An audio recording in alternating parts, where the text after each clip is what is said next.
One Cologne.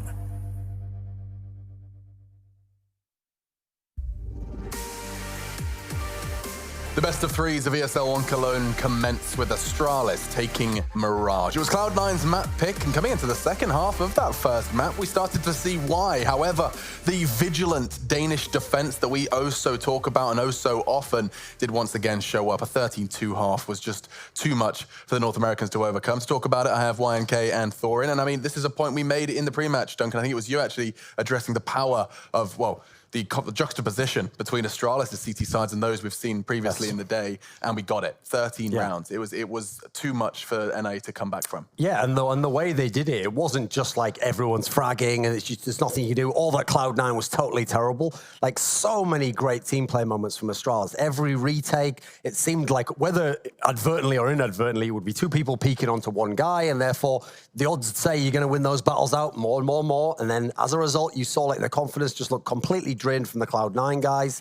It makes it hard to make players when you know that there's going to be people watching all the angles.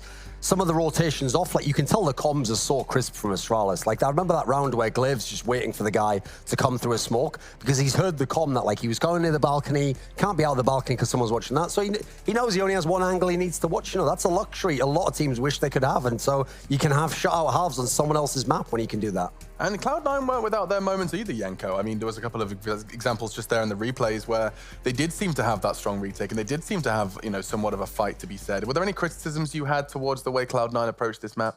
I think if you're going to criticize them, it would have to be for the first half and maybe, you know, some of the rounds that they've called. But you're playing Astralis. It's very difficult, you know, to get the read, to get the correct call. And then even if you get the correct call, you still need to execute it almost to perfection because Astralis is just that good. They can almost bring themselves back from any situation. But they started doing maybe a bit too much was towards the end of that first half. They were going for that A bomb site time and time again with, you know, different variations of the strategies with smokes and everything. But Astralis is so good at retaking that it just every time they would get the bomb down, you would think, oh, maybe this is the round that they, you know, win. But in reality, none of them were really even that close.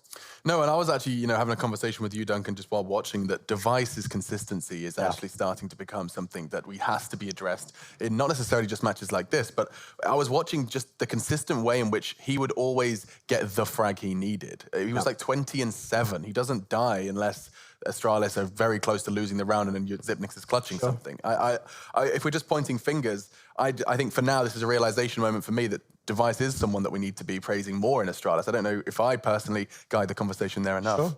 And for me, it's actually similar to what coldzera's done because, again, coldzera with the raw eye test, you'd never think that was the best player in the world because he doesn't have that many, like, crazy rounds. But it's the consistency. It's that you know round to round. And what's great about that is you can build championship-winning teams around these people because you know they're going to get that kill. You can play off in that way. They're going to get, like, the easy moments. They're going to take care of all that. Now, whether they do the totally flashy stuff, that's separate. There's some people who can only do the flashy stuff. We were talking about Drake earlier on. Many highlight clips, but doesn't have the consistency. So, to me, that's the key part that's making him so dangerous in this lineup. We've seen him be fabulous before, but sometimes his team's not be that good. Now he's got the team around him, and therefore the consistency means that you've got a star performance every game. And when we talk about the team, I think you do have them loaded up there. I can see all of the Astralis POVs. Yanko, do you want to break something down for us over there? Yeah, it's what I was mentioning about Astralis's retakes towards the end of that game and how good they are at it. So I'm going to start off the clip straight away. And in this case, you probably want to keep an eye out mostly at the minimap and at the middle of the screen. As you can see, for Cloud9, they're going for that. We're going to fake that we're going for mid control and then try to explode towards the A bomb site. But look right now, I'm going to pause it just here in a second. Look where all the CTs are. They're all converging towards mid. Even Zipix, who's holding B, he's leaning towards Cat so that he can help out if necessary. And this is just, if they're going for mid, let's all go mid and let's fight for it as a team. If they are mid, we should have the upper hand with numbers. If they go A, we can play the retake. If they go B, we still have Zipix there to get a kill, buy some time. And then again, because we're all mid, we can have the quick rotate. So I'm going to clear it now. As you can see, the explosion comes in. I'm going to rewind just a little bit so that we can now focus on the POV. So you can see that the players are actually still aware, guys like Device and Magix, that, you know, opponents can come their way and they get multiple kills even while this is happening. So now Cloud9 is in a 3v5 situation. Their fake didn't work at all. Tariq just died. Another player died trying to cross the side by device from jungle. And then in that sort of a situation, you almost have no chance of winning the round. And this is what happened a couple of different times, really. You know, with them, whether it was full smokes with 5 players, they would just lose a player or 2 before they get the bomb down. And then Astralis has a lot of utility left, and they just flush you out, and you can't win the round. Yeah, I think that's something that we noticed as well when you see the Astralis retake from the T's perspective. The amount of times we would see Cloud9 when the bomb was down, they're holding all of the likely spots. You're in firebox, you're in under bulk, you're maybe a sandwich, and then you just watch these blue X-rays just start to all double peak. There's flashes, there's nades. You just, it's overwhelming just how well coordinated it can look and how easy retaking a site can look. That's why having these POVs is great. You see how no one is overextending. You know, everything is being done as a team. And that's something a lot of teams actually don't do. You know, when these smokes fall on mid, teams are still like, we have a player on cat, a guy in connector, you know, they should hold mid. No, it's a team type of a thing. You're either committed to holding something else or you're committed to holding mid. And if you're doing that, you need to invest the manpower resources. I'm not saying like Astralis, you necessarily need to send 4 players there. That's also an option for you. But, you know, you need to do things in a coordinated manner. One last question before we just touch on Overpass. And that was, what's your opinion, Yanko, on putting your new addition, clearly not the biggest fragger of your team, Sticko, the stand-in, as the B defender? I think it's fine because that's his natural position. Okay. So they want to make him comfortable in that sense. And I think in the round that probably made you ask this question when they were on pistols only as Astralis and they got in, that's something that Sticko does very often, and probably they were aware of it. You know, he always drops the smoke between the back of sight and the van, and then he holds the angle towards catwalk, but he just got overrun so fast, and they were stacking towards A. Cloud9 still executed a great retake and defended it, but you know, I think B is the side that sees less action and everything, so even if he's struggling, that's probably where you want to keep him. Better there than to lose the duels on mid or something like that. I wasn't thinking of that right either. I was thinking of the last round of the game where Sticko's holding the Pronax corner with a shotgun, and as he goes wide, pulls out a HE and stares at device and is like, crap. This is it. And that was the end of the game. But still, we do have another map. We have Overpass coming up, and this is Astralis' pick. So now you're going into the Lion's Den, Duncan. Yes. A couple of, like, maybe examples of where Astralis' strengths lie on this map. Is it simply just something they've played the most, or is there more to it? Well, this is one of the maps that really made famous how deep they've gone on all the utility, because the number of times when they attack that B site that they have double nades or they have like a flash that goes in the perfect spot to like hit 3 angles no matter where the CT's playing. So it makes it really, really tough. It's obviously one of the ones where some players just literally have signature plays. Dupree obviously hitting that ridiculous shot he always does when he's from water. You go over to device, you think about his AWP. This was where that mobile AWPing era, when he came in, when the Kirby and Glaive first joined the team, that's where you really started to think of device as this potentially dominant AWPer on this particular map. So I think it's one of the maps where they're just really, really good on both sides of it. And then on the other side of the equation, you can't really know what to expect from Cloud9 because they've got a stand-in and they're switching in-game leaders. So tough to expect a team to come with anything full on this one. So if they want to topple Astralis, they just have to hope Astralis forgets half their strat book, Yanko, or is there... They need to take more risks. It's as simple as that, right? They're not as coordinated as they need to be to fight against Astralis on this map. Overpass, historically, not a great map for Cloud9, so it just comes down to try to take more risks, right? If you get the bomb down, it's a 4v4, a 3v4, you know, try to make a play, not one guy wide peeking and trying to get a kill. No, it still has to be coordinated in a sense, flash me in or let's double peek, but a risk needs to be made because you saw a lot of the times on that T side of Mirage, which is easier to play T side of Mirage than it is on Overpass, they would get the bomb down and they would be even in 4v4s, 3v3s, but they would still get outmaneuvered and outplayed by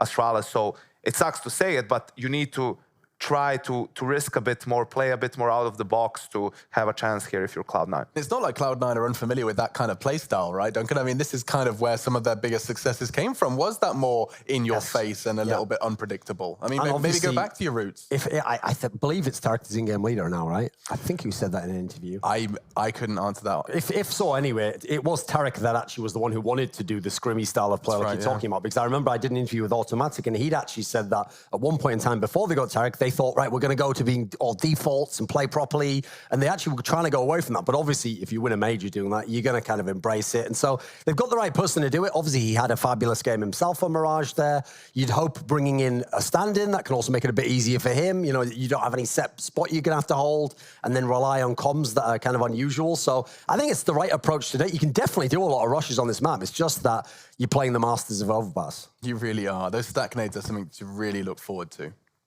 I don't know how much time we have for I don't think we can squeeze a telestrator in.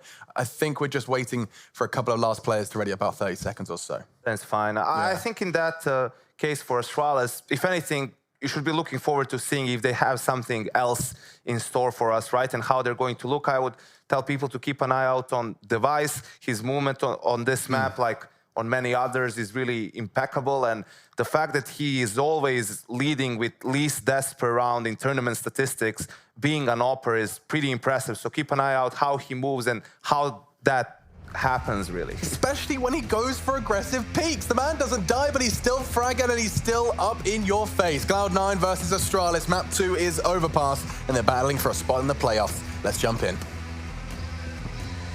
They are indeed, and thank you so much, guys on the desk. A really nice kind of lead into this one. I'm curious what we can see. I thought this was going to be a little bit more one-sided. That second half from Cloud9 was... Ooh, that's not live. That's not live at all. That's how you force the restart. You know, if no one's doing it, then you're just like, listen. Just wait till they have and just go, no restart. I will not be flying until there is a restart. Yeah, I mean, the question is always going to be brought up. I mean, yeah, that scoreline was obviously close, but how often are you going to see Astralis just kind of get blanked on their T side that frequently? Now, I don't think you can necessarily take anything away from Cloud9, but I also think it's kind of a stretch to imagine that, you know, if Astralis gets a 12-3, 13-2 half, are they really going to let it kind of slip away in the same fashion?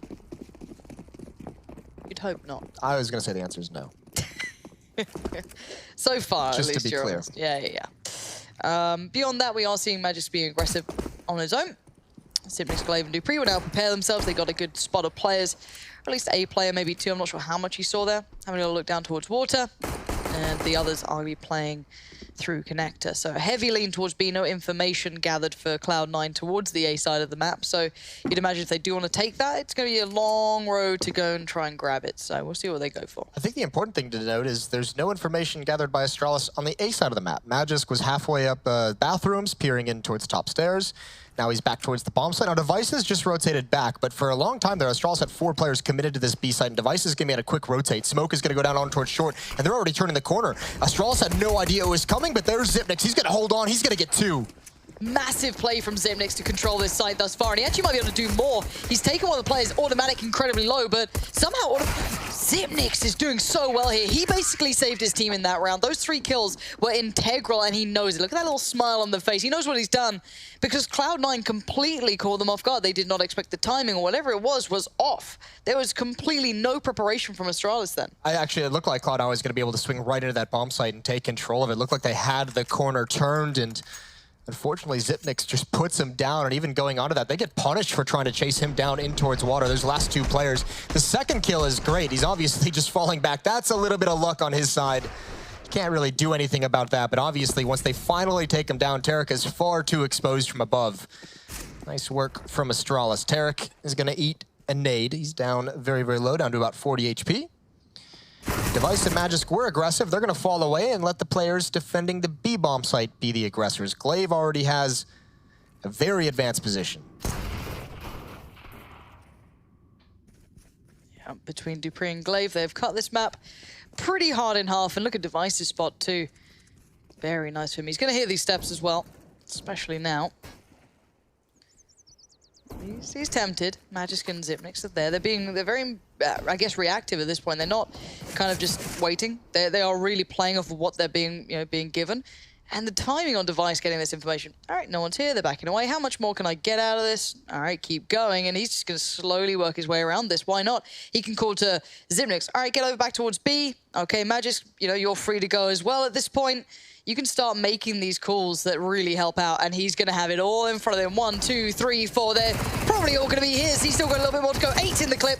Switches up to USPS, and why not style on him? Nice play from Device. Good timing, but he just capitalizes on it so well. Yeah, nice little checkmate. And this is where Cloud9 might be struggling with, you know, having a new fifth. Maybe not necessarily. This is maybe where the unfamiliarity as a unit. Good England. You like that? That was pretty good. I miss classing with you. This is where, I mean, a very slow pace in the mid-round, very much concentrated, no one watching the flank, no coordination on that. And obviously you need to be a little bit more decisive if you're going to switch up the bomb sites in that fashion. Now, Cloud9, they knew from earlier that Dupree had thrown an 8 in and probably had positioned those short sewers, and I think that might be what delayed them. But they'd been beaten about 3 different times in that round before Device gets those kills. They had Glaive pushed up towards T-spawn as well. They just weren't going to be making any progress. It's going to be a tricky map for them. I think even when we saw the veto, they discussed it on the desk. They highlighted it well. This does not play very well to a roster that's not already refined, even to a small margin. So again, this is tricky. And Device is making it more and more difficult. They're looking confident, and that's a scary version of Astralis if they're bringing this much of a fight to you. What the hell? They're just like rotating out the SMGs, and everyone's just rushing forward. Yeah. I was like, I've been brought down to 10. Your turn, bro. Off on Device now, and this is where it can get very scary on this map. That many different places you can be aggressive to start. You can be aggressive towards down the stairs, towards the underpass. You can do it towards Fountain, up the stairs, towards Party. You can do it towards the B bomb site, either short or monster tunnel. This is not going to be fun for C9 as they take a tactical timeout, and I think that's actually not a bad call whatsoever, understanding, you know, on this T side, they just watched the defense of Astralis on Mirage just kind of wreck them and destroy them entirely. Can't let that happen here on Overpass, and obviously wanted to get started on the right foot. Seeing who's talking during this one. No one. No one. So that's the interesting timeout. There was certainly someone talking somewhere. You'd hope so, right? When the coach is silent. I didn't see Tarek saying anything. I mean, all right.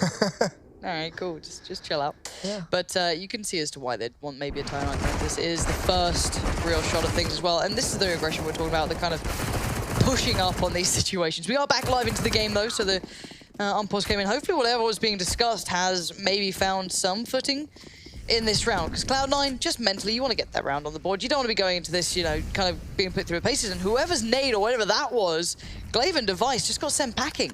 That's not bad. Well, they're in 2 completely different places on the map, so nice work across the board for C9. Some early damage, and actually, not too frequently you see Astralis losing that kind of nade exchange early on as they try and get aggressive positions, but they've been forced back.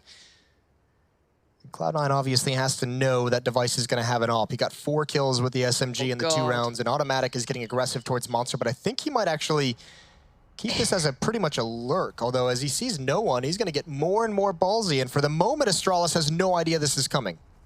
I don't know what the internal timer would be for Astralis to even turn around and consider this.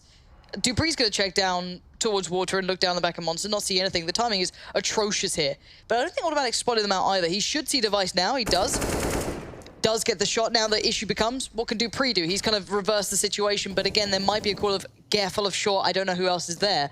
We'll see if he can maybe strike a little bit, but he's hearing all the steps. The call's going to be made. This is a really nice play from Automatic, but again, this could be outdone by Dupree. Gets 1, gets the 2nd, the 3rd. He doesn't expect that either, but they're already on the side. The bomb surely to be planted soon. Skadoodle's got that in hand, and bomb has gone down. Thank your stars Automatic is in this team, because he just found room for them to work. Yeah, but the boost up could be huge. Tarek as well on the flank. And does Astralis know this is coming? Looks like they might have made the decision to go back and get him. Maybe made a footstep. We didn't quite hear it. Automatic and Skadoodle stuck in towards water. Big shot from Skadoodle. Can't get the follow-up, though, and it's just Automatic. He started it out, and now he's got to close it 1 versus 3. The bomb's not for him, and he's checking angles as he's running up and has to commit to 1. And a good kill for Magisk on the retake. He got all 3 of those final kills. And Astralis avoid disaster, and you're not going to be given that many gifts against them throughout this half, so you really needed to take advantage of that if you're C9. Scary bit of timing they found there, though. It's very rare. Device is such a free kill. Yeah, like just the ability to find the timing. I don't know if they're going to be sat there going, all right, we need to worry about that now. Or that was just a one-off thing they were trying. They were trying a little bit of aggression somewhere else. And it's always going to leave a hole somewhere, but... Even if that's not something you can like call out a spawn like a tactic, you like to see that kind of, you know, convincing sort of play from Automatic to kind of make that happen for his team. Absolutely. You really like to see him having the courage and having the will to kind of push up and try and find those frags. It bodes really well that they responded nicely off the back of it. They got the plant down, they got into a good position from it. Unfortunate for them that Dupree was in somewhat of a similar position, that he was able to kind of, again, catch them in an awkward bit of timing. But 4-0 regardless on the scoreboard currently for us, for the Astralis side, who did pick up map 1. So they're looking quite good in this. But Cloud9 showing little bits and pieces that sit well with you, but still, need to see a lot more down the line here. This map does not play nicely for those who do not have everything in order, but we've already seen that Automatic can provide that. But this round is going to be, I was going to say tough, but apparently not. Apparently scouts are just easy for Tarek. He just makes it look real easy. Takes off the head of Magisk. And now Device kind of abandoned. He's got Zipnix coming to help him out, probably just to escape. Unfortunately, that takes those two players away from the B bomb site, away from any kind of an effort to rotate in position, and Tarek's got more damage done. That tag is going to embolden guys like Automatic to get a new angle. Smoke is down, flashbang through it right. And even though he's blind, Automatic finds the kill. 5-on-3. Cloud9 have found an advantage, but now you're going to see Astralis get aggressive on the other side of the map as they try and make up for this loss. Glaive spots out Automatic. Smoke coming down to isolate him on the bomb site, force Cloud9 to go through it if they choose. And here's the hit. Actually, no, excuse me. They're going to fall away from that. Molotov comes in at the right moment. They got to circle around through Monster. 15 seconds left. Glaive is holding on, and now Zipnix is here as well. Ow. This could be a disaster. Cloud9 might have let another one slip through their fingers. 2 kills for Glaive, and now Zipnix being involved. More heartbreak, and Cloud9 is cleaned up. How did that go so wrong, Jason? It looked like they literally had everything. Even in a round, they had no step to be in. Oh, no. That was... Oh, no. Oh, dear. I mean, that's utility usage again. I mean, not to just keep harping on it for Astralis. That Molotov bails them out at such a perfect time, forces Cloud9 to rotate away. But yeah, you couldn't have asked for a better start in that round. I mean, that's Astralis' smoke right there, and you can see why. It's forcing Skadoodle and Stico to jump through it, which is a disadvantaged fight, allows Glaive to focus elsewhere and just kind of be prepared to punish that play exactly, and it just works perfectly. Vice flashed up though, forced away, comes out of it at the right time, catching Tarek well, but the damage did get done, but it's still Device. He can do just fine on 41 HP. That's still enough for an AWPer to work with. But this early aggression from Astralis is putting up numbers on the board for them. Cloud9, we're going to have to see if they can maybe survive this down the line. It's not looking... Glaive. What a dick. Mean. And he just leaves. Opens it up, drops the nade, and bails out. And now the aggression comes from the other side. Mean. This is a form of bullying, I'm almost certain. just rudeness, isn't it? But, yeah. It's like the memo is just like, all right, guys, let's just everyone be aggressive on the CT side. And if you're Cloud9, you have no idea where the next push is going to be coming from. And it's very hard to have everything in order to be even closer prepared for it. Even as a fully prepared team, it's hard to handle that, let alone when you're still working in that new play, still getting a feel of how they like to approach this.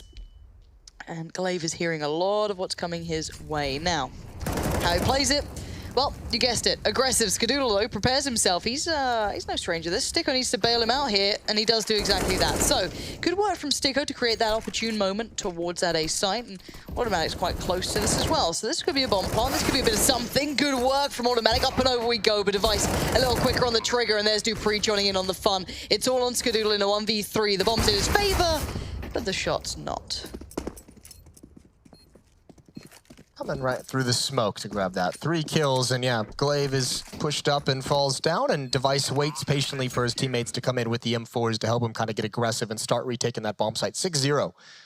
Astralis, no gaps in this defense on Overpass. A lot of money now built up as well. They've got all the utility Molotovs to slow down the fast-paced play. They've got the AWP to pick off slow-paced play from Cloud9. And another timeout comes out from them. This is their 2nd of 4 as they talk things over one more time. I say that. I didn't actually see anyone talking. Automatics there again. We're going to have like Cloud9 Talk Watch. There can be a better name. It's not going well so far. That's not my best work. There could be a more creative name, yeah. Yeah, you're good at this stuff, Jason. You know? Be creative with your words. We are seeing a bit of a conversation happen. So whatever the adjustments are, it's going to be limited regardless. I guess it's more of how do we do the best we can in this spot, right? I don't see how much you can take from it. Again, it was looking at that NIP scoreline that kind of maybe threw my expectations out a little bit to a degree. I think the problem with this kind of early on, and even though it's only, what, 6-0, they've had so they've had a couple rounds where they've had all the advantages and they've still managed to drop them, right? Like they lose that 5-on-3, and yeah, they had pistols, but they seem to have that B bomb, so they essentially had like a 4 or 5-on-1 at that bomb site. They had another round where Automatic opened it up in that first gun round that they're not able to close. So even if you find advantages in your Cloud9, you don't have confidence that you can really actually win it. Look at this fast-paced play. Device out in the open somehow gets away right at the perfect moment. But Magis still found Sticko as well, so even though Device didn't strike, his teammate did, and they're still pushing up, even after moments where you don't expect it. Look at Zipnix. He's trying to get into the mix. Now he gets tempered. That's good moves from Cloud9, but they've taken so much damage in the process, and they have so little step towards anything. And there's no one almost to be here. Dupree might be watching it, but there's no one in the sight. I think that push from Zipnix wasn't this typical aggression that we've seen out of them. I think it was because of the call of how fast and aggressive Cloud9 was coming towards A. I think Zipnix wanted to catch him off guard. Device is going to flick over right through the edge of the wall, and Rush has no chance. Still doing work. Skadoodle and Tarek are tagged up in a big way, and now that gap, that one opening in the defense at the B bomb site has been closed. Magisk is here, Dupree rotating around to get a better hold, a better glimpse. And Automatic going to try and open things up one more time. Flashbang isn't used to peek. There's Automatic. He's able to find one. Magisk still waiting for the peek, and Automatic was going for Dupree, who gave away his position and wasn't prepared for that presence. And now Tarek close up, nothing to do. All three players in sight of him, and 7-0. Bloody hell. Yeah. Phrasing. What? What I do now? 7-0. Oh yeah.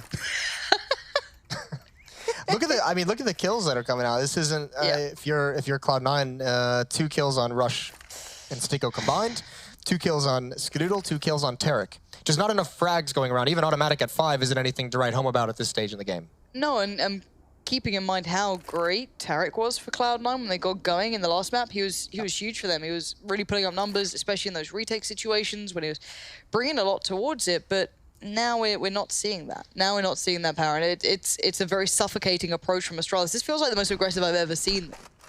I know that see, I mean, what can you do about that? You can't do much. That's just how it goes. But you look at how this has been approached by Astralis. We talk about the likes of Magisk with a bit of aggression here or there. Yeah, Device occasionally does it. You'll have maybe 1 or 2 players occasionally considering it, but here it's when Zipnix is rushing the flank, you know they're feeling they're ready to go. They're zoned in. Yeah, yeah, Cloud9 have to somehow got the aggressive program uploaded. Because he's a robot or a cyborg. Yes. Absolutely. Well, Device ready to find the first. Rush falls. And Device hasn't fully backed off, just readjusting to a new angle. Does get spot on that, might have to give that one up, work back further. And, you know, it's not like he's not talented at this. Zipnix fancying it again.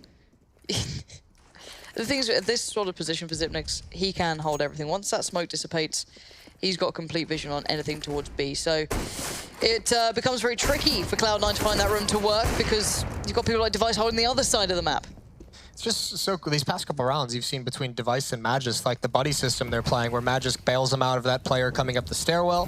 And then here they both are kind of, you know, Device gets that pick towards bathrooms. They both double peek long. They're able to get the trade. Device gets 2 kills out of that. That's a nice frag from Sticko. They could use more. A miss from Device is going to spell his end. And Dupree is here that they're not going to check, and they're going to double up. As Skadoodle comes turning the corner, and Sticko's just looking for a weapon. Yeah, 8-0.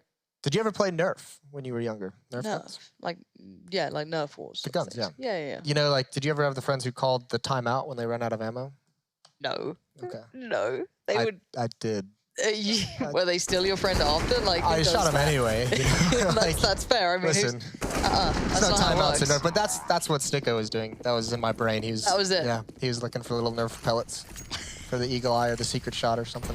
Oh my God, you really? Ooh, yeah, I had some Nerf guns in my day. All right, well, we're finding more things out about Jason. As Astralis are making these rounds very quick. There's a lot of time in between. The aggression is working very well. Oh, that nade is rude. The AWP is just as volatile. Skadoodle and Sticko trying to work their way forward, but you can see how terrified Cloud9 are of everything. Like, look at the players over by Fountain on the other side of that. They're having to clear every single angle they're going through because we know that Astralis have set the tone of being aggressors, that every, you know, potential peak here is going to be a player standing there staring at you. Lauren, on Mirage on the CT side, Device ended the first half on CT at 17-3. He's now 15-2, so he's what, 32-5 on the CT sides of this game so far, of the series. That's mental. That's like just like high impact from Device. And how do you get around that? I think the answer is you can't. I mean, I don't think many teams can. And it's just absolutely lovely play from Astralis so far. I'm hoping we see something from Cloud9, but the caliber of what we're seeing from Astralis is very hard to match. I think the Overpass was always going to be a tough matchup for Cloud9, no matter what, but we are seeing an untempered Astralis yet. You know, it used to be many a year ago where you'd see Fnatic playing out of their mind, just being aggressive over and over and over until a team finally settled them down and kind of humbled them a touch. But I don't see this happening here at 8-0. Maybe Cloud9 could muster something up on this site here. We've got all the players in the right place. Astralis, you know, they're not too close, but time, 7 seconds. They've got to go now, and you can already see Glaive has just said a big NO to that. That's bomb done. Rush even Rush said no. Rush was up behind that smoke, and he's like, nah. I'll wait. And remember, Cloud9 has used, I think, 3 timeouts so far to try and figure out this T side, and they still have nothing to show for it. So no surprise as the clock comes to a close. Things are looking a bit disorganized and scattered. Tarek calling something out for T-spawn here.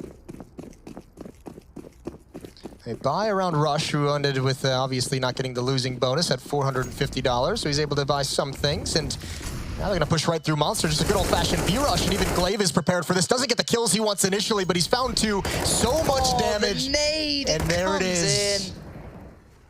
Bloody hell. You knew it was coming at some point. The utility was certainly going to fly in when they didn't make it through Monster quick enough. And it's just down to Tarek. He's going to fall. All 5 players for Astralis surviving 10-0. It's a bloody massacre, isn't it? I mean, no one's broken double digits on kills yet for Cloud9. The most you got is automatic.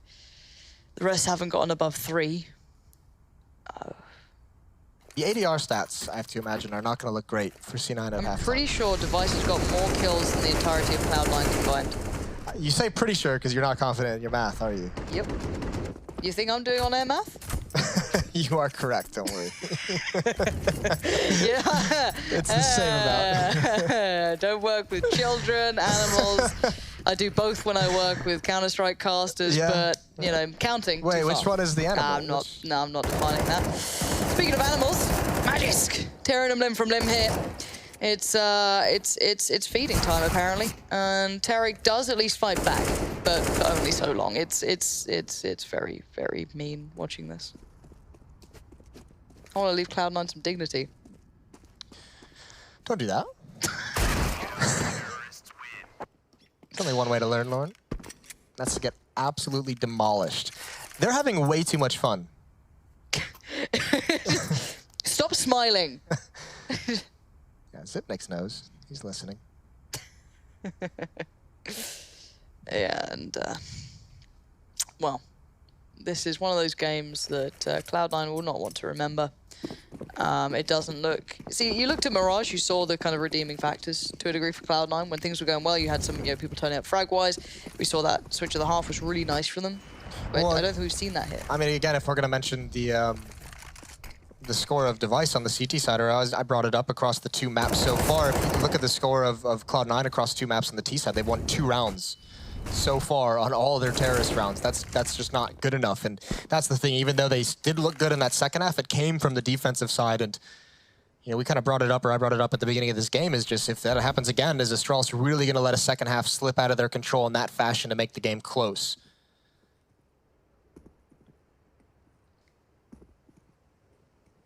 Well, Tarek, Rush, Sticko, and Automatic better be ready to save the day, because they need something here.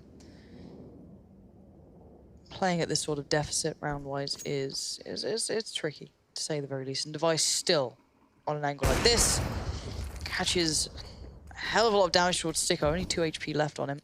This might spur on the play towards Long from Cloud9, trying to capitalize on maybe the timing. But Device is already kind of readjusted. You're already going to see him back in a nice spot here. You can see the read coming in as well from Zipnix. Molotov goes down. Device being attentive towards the bathroom side of things if they do come pouring through it. But it is 4 players here. And the smoke goes up again. It's delay after delay. The nade is going to do well. Flash is good, though. They line up for him, but it's Device still to be where this seems to all want to end. He does get the kill that he wanted. And Sicko's still alive on 2 HP, keep in mind. This is not easy. Automatic still needs that plant, 15 seconds. But Astralis are all going to be coming from the bank side of things, from the stair side of things. There's no one playing in that pinch role, and the wallbang, you can see the attempt from it, but Glaive just bulldozes on in. He just wants the action right now. And the shadow's showing here for Automatic. He doesn't know it, but he's going to find out now as the kill comes through, and it's down to Sticko in a 1v3. Yeah, but the real power of this retake were those staggered flashbangs, two right after the other, half blinded the Alper, fully blinded, Automatic stuck in the bomb site. That was beautiful, 12-0 for Astralis. Nice teamwork. Again, another round. Cloud9 is able to get into the bomb site, but cannot close things out. And at this point, 12-0, 3 rounds left. There's no more, don't have to worry about money if you're Astralis at this point in the game. Cloud9 still searching for that answer on this T side. Feel as though it might be a little too late. Yes, there is that. But you know, game's not over till it's over, Lauren. It's a tale of two halves. Oh, you're bringing that out already? Yeah, you might as well. It's only day 1. Bloody hell. Lost all material, have to go to the Back platitudes to the drawing early. board. Here we go. Well, look at this aggression and stares. Magus and Glaive ready to just open up the door. And oh, that almost should have been a kill. Glaive is certainly going to respond. He gives up his position with that nade. I don't think they realized he was there. Rush isn't paying it any mind. Glaive also realizes he has to defend behind him. Look at Tarek, though. Tarek might just be the checkmate on this play. He could give him their first round. Knives are out. They're running back. Tarek is... Oh, they turn the corner. He doesn't get anything. Surely he would have gotten at least one in there. Finally it is, and Device comes back for him. And Tarek will be upset he didn't get 2, but 1 still does work. And Astralis really have no idea where to go based off of what they know. Sibnix and Dupree at this B bomb site. Device over at A on his own. He's got about just under 40 health. They've got to stay doubled up in B. When do they choose to get aggressive? Rush with only 4 health is just an accident away from helping to equalize this scoreline. They're coming at Device, so he's got a chance here. The Opera, he's giving away his position with the miss, tries to flick over, and there it is. Automatic coming long right through the fence, and this should be the first round on the board for Cloud9, but Astralis, with all the money they have, no reason for them not to go for it, although it does look like they're saving.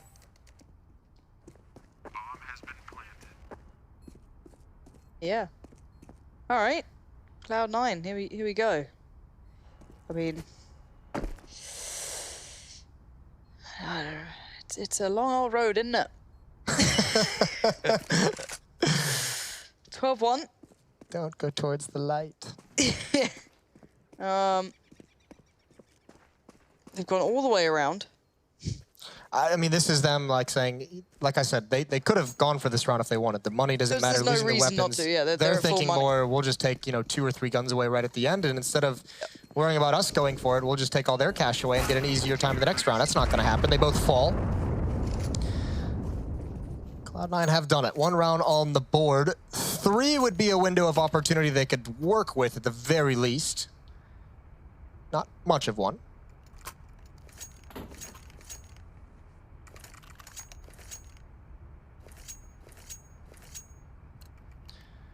Here we go. Up on Skadoodle, up on Device, as we've seen throughout the half, and that's Rush. Yeah, Magisk is frustrated about that one. Doesn't know how he didn't fall. Rush with 4 HP. That classic 96 damage with the M4. Look at Tarek.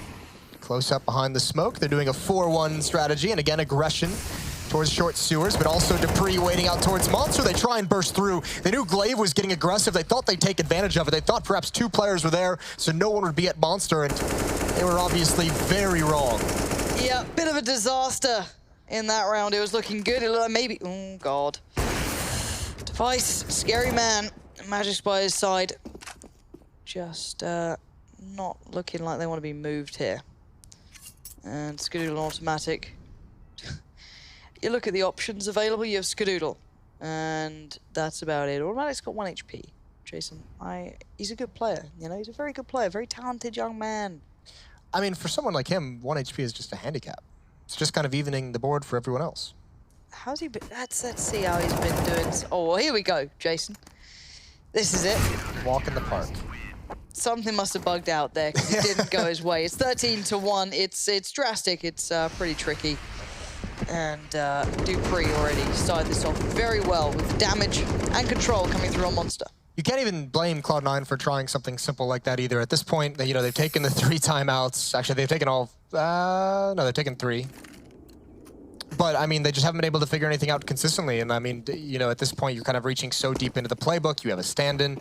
And you might as well just go for something that might catch them off guard because you're starting to realize you need that kind of surprise factor. And now Cloud9's running through a Molotov. Rush down to 66, 74 HP on automatic. And Device is going to lead the way up long. There's the op, there's the peek, double scope, the timing, the patience, and Device somehow still gets away. I love that little back and forth, still hits the shot. Like, it's sexy Counter-Strike. Device still under pressure though. This time they're actually really trying to force for this, trying to get away from it. Magisk is finding it hard to support him, trying to put down the utility to, you know, opt a little bit of room for him to play under. Device is reading it well. Sticko is in that spot, but how much time does he have? All right, he's being rushed this time. Can't get away with it. Quick work from Skadoodle, but look who's on their heels. There's players behind them as well in the bathroom. That's Glaive, who's now in a really uncomfortable position. Made worse, actually. Oh, excuse me, made better because they came in 1 by 1. Glaive still alive. What? He finds Sticko as well. It's down to a 1v3. Tarek is pretty gutted. They finally dealt with Magisk and Device. To only find that Glaive could do the same thing as well. Oh, Tarek has to fight in the flames. That's going to end it. Dominant CT sides from Astralis. Only 3 rounds on their offense across both maps for C9. That's just not good enough. And that one was even more brutal. This one just felt like there was no hope. They had a couple rounds early on. Cloud9 put up a fight and gave themselves some advantages, but weren't able to turn the corner, and it was just all Device as the CT side. Nicely done. Good half from Astralis as they're looking to take this winner's match best of 3. It looks rather likely at this sort of scoreline. And Device, what a man we've seen so far. I mean, he's playing out of his damn mind. Cloud9, I mean, it's got to start now. If there's ever a time, you know, nah, can't even say it. Even I feel a bit dirty saying it. Yeah. It's just not good, is it? It's not good at all. Not looking well. Well, here we go. It's just such a long road for them at this point. On a map like this, rotations can be exploited real easy. But starts with the first step, Lauren. It does. I mean, it could. We saw it on the last map. It got pretty close. They brought back a very, very one-sided scoreline. It did not look as harsh as this. There's no, there's no taking that away. But they've still got power. It's still a good line. Oh God, they've lost automatic already. Device does it. Tarek. Ooh, nice shot on Dupree. Even gets the follow-up towards Device. He's creating a bit of avenue here. He's creating some room. That's good work. But the 2 remaining players, you've got Rush and Skadoodle. I don't know how much they can get out of this. Yeah, nice crossfire set up by Astralis as well inside the bomb site. Come out of all the cracks and corners to be able to take that pissed round, and Cloud9 just not enough. Even with Tarek's double kill, he patiently waited. Astralis was even checking that position despite the fact that he held his trigger, but still able to get 2 kills. That is huge. So, 15-1. That road just got longer. Perhaps now there's some obstacles in the way. Some cars. It's like a zombie apocalypse. Do you think highway. The zombies should be able to run in?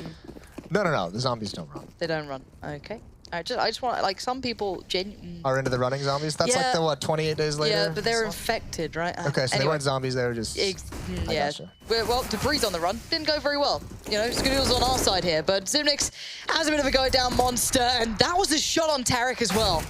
Sticko's still trying to do what he can, but this feels a bit of a lost fight unless they get another. Sticko's still doing everything he potentially can to try and keep somewhat of a semblance of something alive in this round, but I mean... How did Zipnix get that kill completely blind? I don't know. He's got 4 kills. That was a shot and a half. It's nasty. Nasty. He needs Jesus. Device is just holding this with a scout, and that should spell the end. Sticko down to 12 HP, a minute left in a 1-on-2. He has no idea where that second player is. The nade does 2 damage.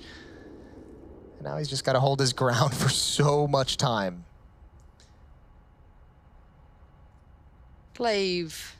You didn't even need to do this, did you? This is good. This is real nerdy. I mean, not that I dislike it in any way. I like to call it sweaty. Sweaty? It's sweaty. Like, he's trying really hard here. Really emphasizing the T. Now, again, the problem is with doing this, it's giving Sticko a bit of room. And obviously he's probably so happy about this timing.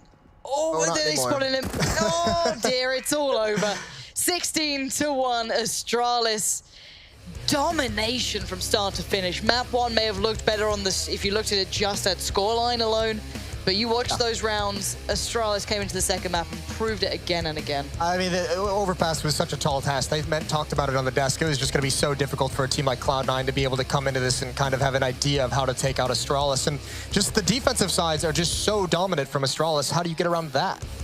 That's the question I can imagine a lot of teams' minds going forward in this tournament, but for now, let's head down to the desk to find out what they have to say about the game we just witnessed.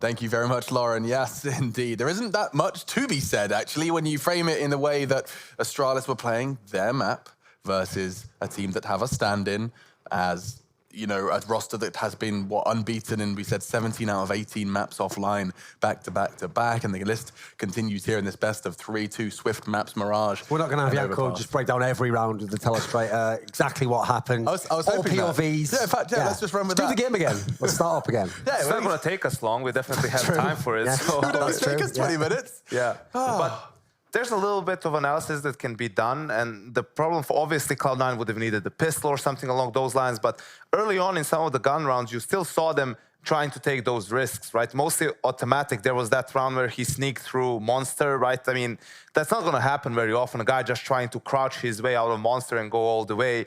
You saw it in a 3v4, I believe it was, when they were coming into the A bomb site. He jumps on top the bomb box, right, and searches duels from there. Again, that's not something you would ordinarily do, but you probably feel pressured, as you should, in all honesty, to try to make something out of nothing. And, you know, nothing worked for them, unfortunately. They only managed to win one round on the T side. And listen, after 8, 9, 10 rounds, yes, I can stand here and say you should never give up. You should always try to give your best. But you are playing with a stand-in against the best team in the world on a map that you know. It was like, a bit bold to start T-side, though. That was, I don't know what that was about. knows? Exactly. We talked about it in the Vita. I was like, that is a T icon. I thought it was a mistake, if anything, in the graphic. You know, surely they have picked CT side, but Why would you? I do want to talk about the stats. We'll actually bring up the series stats, but it's the Overpass ones I have a lot of interest in because it's really polluted poor Cloud9's numbers.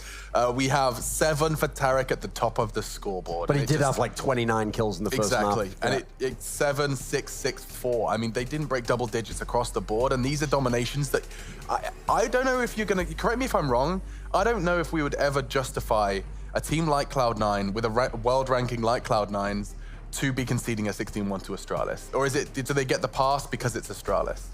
I mean, the thing here is, for me, it's irrelevant because they could have won a couple more rounds or the pistol round and it would be 16-7 and it would still be a comfortable win for Astralis. So in the grand scheme of things for this game, it's not embarrassing for Cloud9. They were going to lose, and that's the only thing that matters. Whether it's going to be 61, yes, it sucks, but whether you make it 69, you can feel a bit better about yourself, but you're going to end up losing the series. They can obviously look back to Mirage and think, oh, if you only like won a couple more rounds in the first half, we had a strong CT side, and then maybe if you get to Inferno, you can again hope for something because it's easier for you to play with a stand in a map like that, or just in general to play it rather than Overpass. But things didn't work out for them, and this was expected, if anything. And for me, it's more that, okay, forget Astralis. Again, we did expect that this was going to be a victory for Astralis. In fact, the map pool meant even if it went to the third, they would still be heavily favored. So for me, it's more like, if you look at this, how does Cloud9 match up against the rest of the field? Now,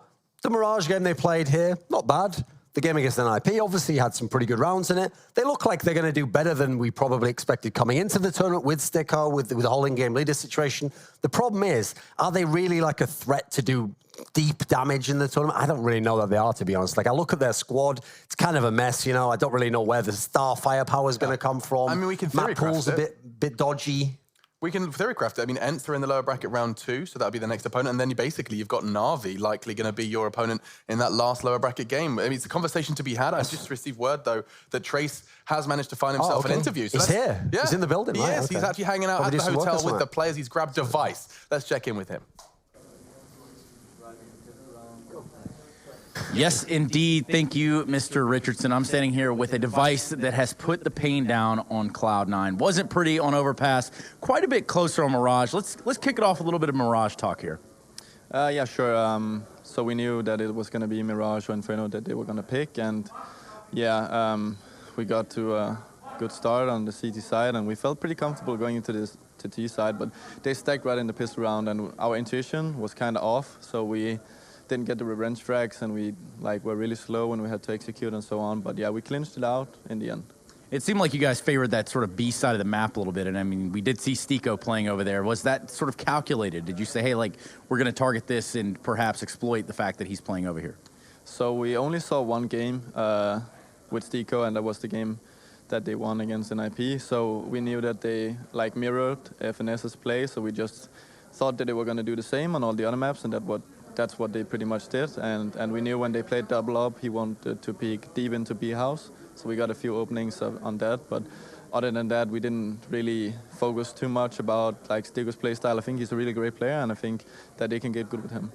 And only time will tell in that regard. Now let's move on to Overpass, because that was an absolute showing of force right there. It was pretty much a no-respect Counter-Strike you guys were playing, pushing, just total aggressiveness. Talk to me about the mind frame going into that one. You guys looked like you were having a real good time over there. Yeah, for sure. Again, we got off to a really good start, and one of the main things was that they basically used all of their timeouts within the first 8 or 9 rounds, because they were, their money was so inconsistent. They didn't know whether to buy or not, so they used a lot of the time speaking about that, and we constantly adapted to what we think they were doing. So I think we were just 1 or 2 steps ahead at all times. Well, you guys are a favorite to win ESL One Cologne, and with that, I'm going to let you go, and thank you for your time. Congratulations on your W. Take it away, Alex. Thank you so much. That's Trace there, hanging out, getting the info and getting the scoop. Device, not ever humble, but also well aware that they're getting off to strong starts. And as soon as I heard Device saying strong starts, I was reminded that not too long ago, Janko, we were ranting about the way Astralis couldn't start strong. They weren't winning pistols, they weren't getting the initial rounds, and they were always coming back. It seems they've tidied that part up as well. Exactly. I mean, that was a serious issue for them, because I think, and even at the major, I used to say the first major, Astralis was way better than their score was. I think they were 0-3 actually at the major, and they got knocked out. But every game, 0-3, 0-5, 6-1, 7-1, they started off down. And some of those games were pretty close. You can tell in gun rounds, they looked like this Astralis in some of those gun rounds, right? Clear ideas, great setups, great usage of utility, but never enough, because they were always starting off with a massive deficit. And you know, Astralis, earlier on, before this dominance started from Marseille, again, very good team in gun rounds, and it was those stars that hindered them. Now, if they have the good start as well, you know they're better in gun rounds. How are you going to beat them? So it's always going to be a massive, massive fight. You see how FaZe beat them in Sydney. That was 16-14 and 2 overtime games and some massive individual plays from FaZe. And that's the way it has to be versus Astralis, because they're just that good at the moment. So in a way, you know, they guarantee you're going to get good Counter-Strike if they're going to lose. It sounds so silly, but if anyone's going to beat them, it's going to be quite a beautiful display of Counter-Strike. They are a rare example, I think, of a team actually where you can watch a stomp like this and you can still see some interesting things in there. It's not like the other team's just given up completely and it's too easy. It's too easy because they're playing the correct way. And then you look at the bracket now, I mean, as Stunner said there, you can actually still say they're the favourite to win the event. You look at their bracket, G2's done them a favour. Navi's not even going to be in that winners match. So you look at that, it's hard to see how either, I mean, they've got the bracket wrong now. Don't worry, I thought that Navi should have won the game as well. But no, it's actually G2 Mouse there. Whichever team comes out of that one, you have to favour Astralis heavily. So you'd expect them to be top 4 pretty much in a day. Yeah, that's what's so mad about this. They could be in the semi-finals by the end of tomorrow. But what I do want to talk about, though, is that next game. You're not going to be having the opportunity to cover it, Duncan, but I know it's one you're looking forward to. Why don't you set the scene before we head out to a break? Yeah, so G2 obviously, Mouse Sports, you're still not quite sure what you're going to see from them. Certainly in terms of, I want to see actually if it's going to affect their map pool now that they brought Snacks in, or if they're going to stick with the old favourites. Because G2 is a team that we're coming in and like you're having to start thinking back years and years to think, what's it going to be like if you have Shocks and Smiths and Existence? What, and Kenny S is going to work in there somehow? So I think there's a million ifs and question marks on the G2 performance. We saw a little hint of it. I think beating Navi in the best of one's no joke. They're like #2 team in the world. But being Mouse in a full best of 3, it's still going to be tough. I think for me, the real question mark is what firepower is going to turn up from G2, because we know Mouse Sports has firepower. They have playmakers. Can we actually see Shocks come online? Because Kenny S has been good. Smith's had an okay one. It's just we haven't seen prime Shocks yet. And obviously that's what we're waiting for, purely from the wrist injury anyway. But you're going to need it in this squad because you don't have as many kind of established star names once you get outside of Kenny and Shocks. And if you guys at home missed it, Snacks is in Mouse Sports now, and you get to see him once again in the server with a different jersey on. That's going to be quite the experience for all of us. And that's the scene set. We're going to take a break. When we do come back, our last best of 3 of day 1 at ESL One Cologne.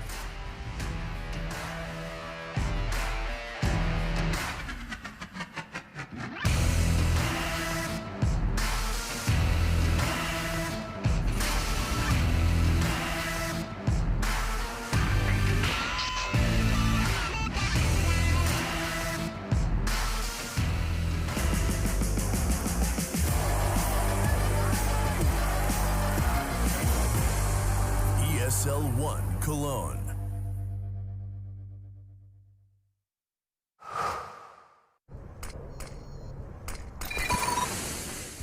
Incendiary out.